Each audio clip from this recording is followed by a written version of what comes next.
Estrategias de Dark Social. Todo sobre generación de demanda B2B.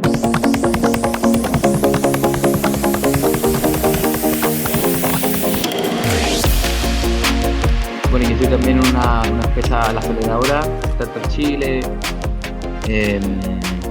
Tenemos puesto los ojos, ¿cierto?, en la venta en frío, que el B2B está perfecto, nos va bastante bien con eso, pero para el foco de la escalabilidad, me parece que el Dark Social es algo fundamental, medular, y que poco entienden, pero al final a través del vender sin vender, ¿cachai?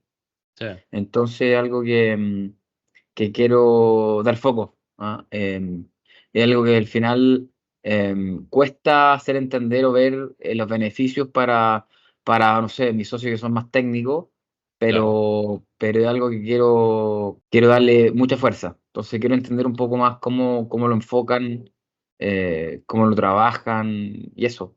La idea con una estrategia de generación de demanda es partir de la base. Partimos de la base cuando hablamos de generación de demanda de que el comprador B2B ya no toma decisiones como antes. Partimos de la base de que el comprador B2B en 2024, desde que identifica una necesidad, inicia un proceso errático en muchas ocasiones de Mm, investigación y de aprendizaje, en lugares que decimos que no son atribuibles, en lugares como una red social como LinkedIn, un podcast como puede ser mi podcast, Estrategias de Dark Social o cualquier otro, a través de influencers B2B, a través de blogs, foros, eventos, conferencias y, por supuesto, el word to mouth, ¿no? Como algunos ejemplos que no son atribuibles. Y la idea es que durante todo este proceso el comprador está en un momento en el que no existe intención de compra. Esto es sí, importantísimo. Decimos siempre que dentro del mercado el 70-80% del mercado no valora contratar un nuevo proveedor con respecto de lo que tú ofreces, el 20-30% valora cambiarse de proveedor y solamente hay un 3% que está en el momento de compra, ¿no? Bueno, cuando hablamos de Dark Social estamos hablando de esa inmensa mayoría del mercado, de ese 70-80% del mercado que no valora cambiarse de proveedor, únicamente está aprendiendo a resolver una necesidad y lo hacen el Dark Social. El gran problema del marketing B2B hasta la fecha es que no ha estado trabajando ese 70-80% del mercado. Ha estado únicamente dirigiéndose a ese 3% del mercado que está en momento de compra. ¿Qué lugares indican cuando un comprador está en momento de compra? Por ejemplo, una búsqueda en Google implica intencionalidad de compra. Sencillamente, tráfico directo puede significar intención de compra o referidos puede significar intención de compra. Lo que realmente nos preocupa cuando estamos hablando de Dark Social es cómo ha llegado ese comprador a identificar la necesidad y a encontrarse en momento de compra. Eso es lo importante, porque sabemos que, y esto lo hemos podido cotejar con más de 250 entrevistas que hicimos en 2023, casi 500, que el comprador B2B en 2024 tiene un 70% más de posibilidades de comprar al que considera líder de la categoría. Entonces, si sí, solamente claro. te dedicas a ese 3% del mercado, inevitablemente vas a estar perdiendo oportunidades. Vas a convertir mucho menos a un mercado que no has evangelizado.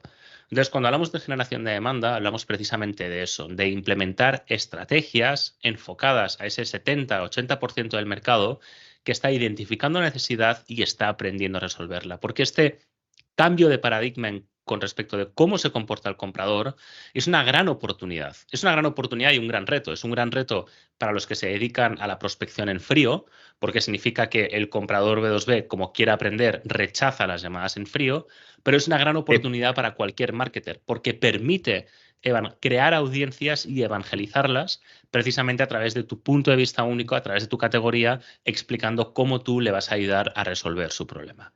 Y eso es precisamente generación de demanda, es confiar en que seas capaz de posicionarte como líder de categoría para que sea cuando sea que esa oportunidad esté lista para comprar, acuda a ti porque eres el líder de la categoría. El principal reto de pensar así es que muchos, no marketers ya, sino CEOs, fundadores de empresas, dicen, claro, el problema es que voy a tener que esperar 6 Mm. meses para generar una oportunidad, por ejemplo, ¿no? Y yo digo, efectivamente, y esa es la grandeza. O sea, lo que muchos CEOs o fundadores identifican como un reto o una amenaza, yo lo veo como una oportunidad, porque prefiero 1000 veces más, todas las veces, que las oportunidades me contacten cuando están en el momento de compra, y poder evangelizarles desde marketing, es decir, gestionar las oportunidades desde marketing que desde Sí. ventas. Porque Mira, es mucho más barato hacerlo desde marketing. En esa línea yo estoy de acuerdo. Y bueno, yo personalmente me ha tocado trabajar y siempre he estado bien ligado a la venta, ¿no? Bueno, ahora me he especializado, yo estuve en negocio, pero me he especializado, es un posgrado en ingeniería de la energía, estoy bien metido en los gremios. Me toca participar con varias también empresas españolas en algunos gremios. Y un poco lo que yo creo y concuerdo contigo es que, y siempre digo este ejemplo, yo siempre he trabajado en medio y me ha encantado, siempre me ha gustado trabajar y cuando estudiaba negocio, trabajaba vendiendo Audi, ¿ya?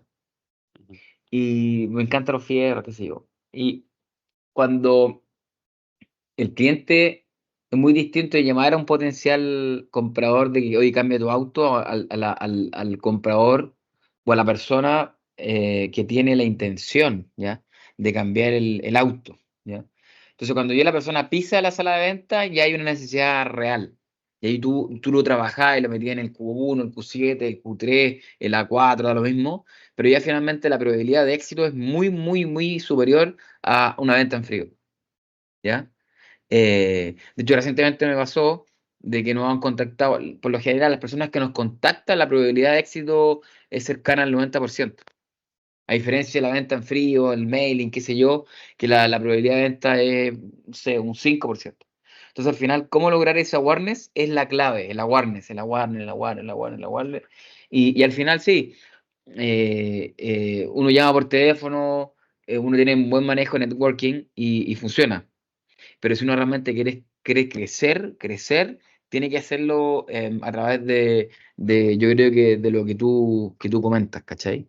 Y diseñar una estrategia que te lleve a eso. De hecho, en el software desarrollamos un tema audiovisual, quiero desarrollar un monito, una caricatura, que se llama LEPA, que es un algoritmo que desarrollamos en base a Machine Learning, inteligencia artificial, que te permite generar ciertas recomendaciones, sugerencias, qué sé yo, y que este monito sea la persona o la caricatura asesore o recomiende, que sea algo más cercano.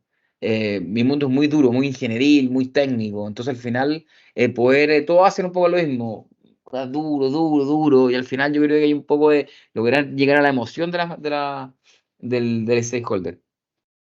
Tú lo has dicho, tú lo has dicho. Cuando efectivamente es un muy buen ejemplo entre crear demanda y capturar demanda. Cuando alguien entra por la puerta de un concesionario Audi para ver coches Audi, efectivamente antes ha identificado que necesita un coche, ha posicionado a Audi como líder de lo que él necesita y entonces ha acudido a Audi, ¿no? Lo que nos interesa cuando hablamos de generación de demanda es precisamente eso, cómo conseguimos que nuestros compradores identifiquen la necesidad y nos posicionen como líderes.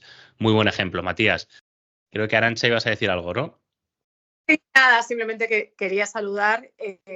Nada, yo trabajé con Pablo en el pasado siendo cliente, es decir, yo estaba en una empresa en la que Pablo nos hizo la estrategia y la verdad que fue una gran experiencia. Vamos, es que yo estaba en el área de ventas y creo que he sufrido cómo las empresas no se dan cuenta de todo el peso que dejan en los equipos de ventas a la hora de realizar la prospección. Bueno, pues toda la responsabilidad que dejan en los comerciales a la hora de dejar todo lo que es la parte de los objetivos de venta de las compañías, ¿no? Entonces, creo que es súper importante que haya una estrategia de este tipo. Y en este sentido, Pablo, mi pregunta estaba enfocada un poco a la hora de hacer, es decir, de la búsqueda de este cliente ideal, ¿no? De hacer estas entrevistas para perfilar este cliente ideal. Esas preguntas que hicimos, me acuerdo perfectamente, es decir, es importante personalizar estas preguntas para cada una de los clientes, es decir, es importante personalizarla para cada una de las empresas o realmente al final son preguntas estándar que sirven para todos. En nuestro caso, las entrevistas que hacemos siempre las hacemos con preguntas estándar que son para todos. Perdón, hago un paréntesis, Arantxa, muchísimas gracias por tus palabras y me alegro mucho de que estés aquí.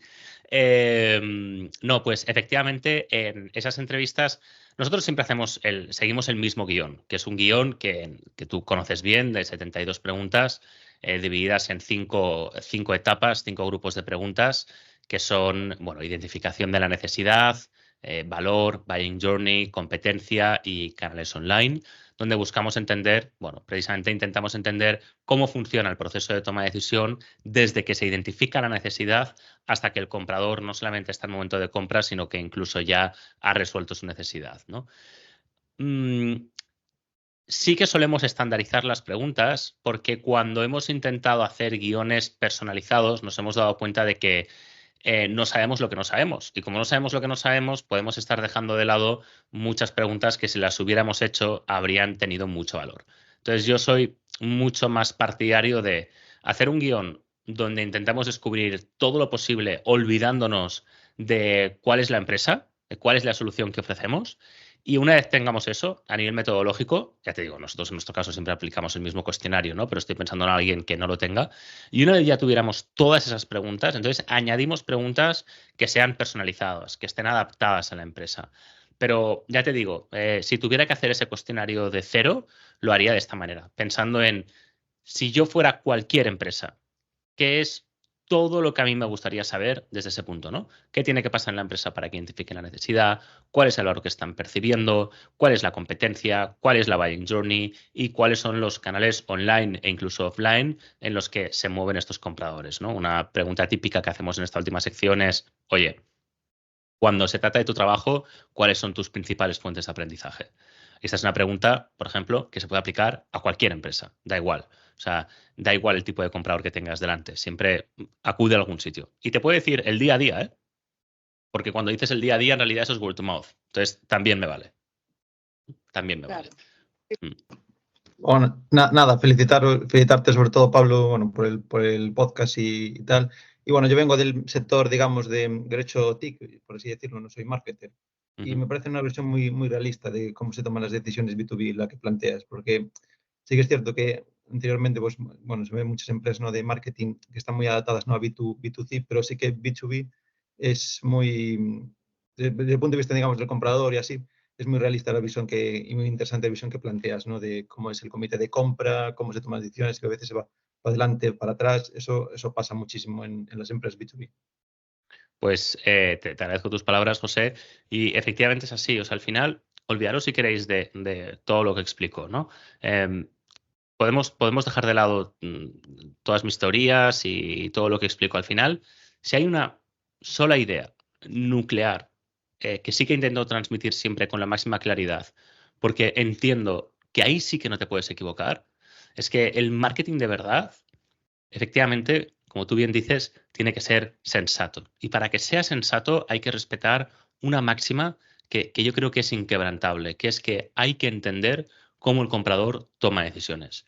De ahí la importancia de reunirse con el comprador, de entrevistarle, de entender cómo toma decisiones, porque solamente cuando adquieres ese conocimiento realmente puedes hacer marketing que tenga sentido. Entonces, por eso podemos hablar de comité de compra, por eso podemos hablar de Dark Social, por eso podemos hablar de Dark Funnel, porque al menos en mi caso, mi experiencia, gracias a haberme reunido con tantos compradores, es lo que me está diciendo.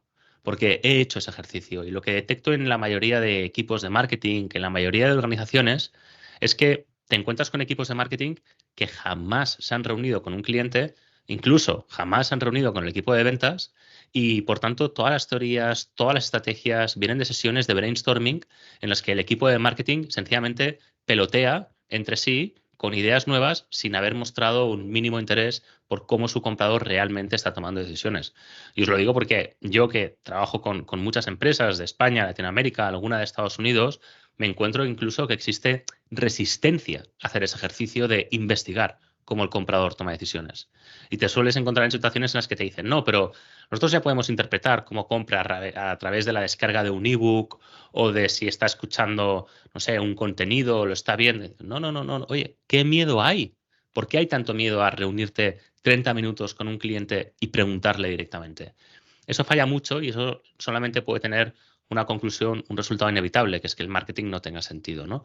Y cuando le das la vuelta, y ahí es donde voy, y te dedicas a respetar esa máxima de, oye, vamos a interesarnos por el comprador, vamos a preguntarle, vamos a hablar con él, es cuando el marketing empieza a tener sentido. Y yo mismo caigo muchas veces de repente de estar planteando una estrategia que pienso, ostras, creo que estamos afinando demasiado, ¿no? Estamos dándole demasiado una vuelta a la tuerca y lo estamos haciendo ya complicado, ¿no? Cuando estás en ese punto en que la estrategia es complicada, en la mayoría de casos es que te estás equivocando, porque el marketing tiene que ser sencillo desde el punto de vista de cómo se adapta al comprador. Tiene que ser sencillo para el comprador. Tenemos que pensar siempre en lo que haríamos nosotros, ¿no? Cuando evaluemos una estrategia, si nosotros nunca hemos comprado de la misma manera que nosotros estamos ofreciendo algo, es que probablemente nos estamos equivocando.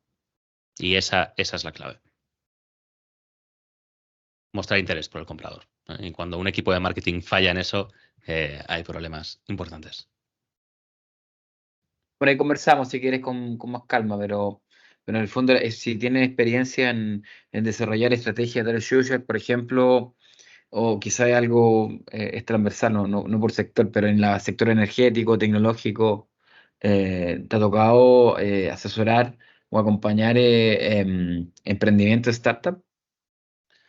El problema que nos encontramos con las startups dentro de un programa de generación de demanda es que los tiempos son distintos. Y respondo a tu primera Por pregunta. supuesto. Una estrategia de generación de demanda es agnóstica en cuanto a la industria a la que se refiere. ¿Por qué? Pues hilo con la respuesta anterior. Porque al final una estrategia de generación de demanda gira en torno a entender el comprador B2B. Y ese proceso de comprensión, de investigación de mercado, que es lo que realmente es agnóstico. Por eso, respondiendo también a la pregunta que planteábamos antes, esos cuestionarios que hacemos siempre son los mismos, porque en realidad ese proceso cambia mucho de industria a industria, cambia mucho en función del miembro del comité de compra, Sí. pero una investigación de mercado bien hecha normalmente es agnóstica. El problema viene efectivamente con las startups. El problema de las startups es que, y esto es bastante curioso, muchas veces hay una mala configuración de la importancia que tiene marketing, de la importancia que tiene ventas y de la importancia que tiene producto.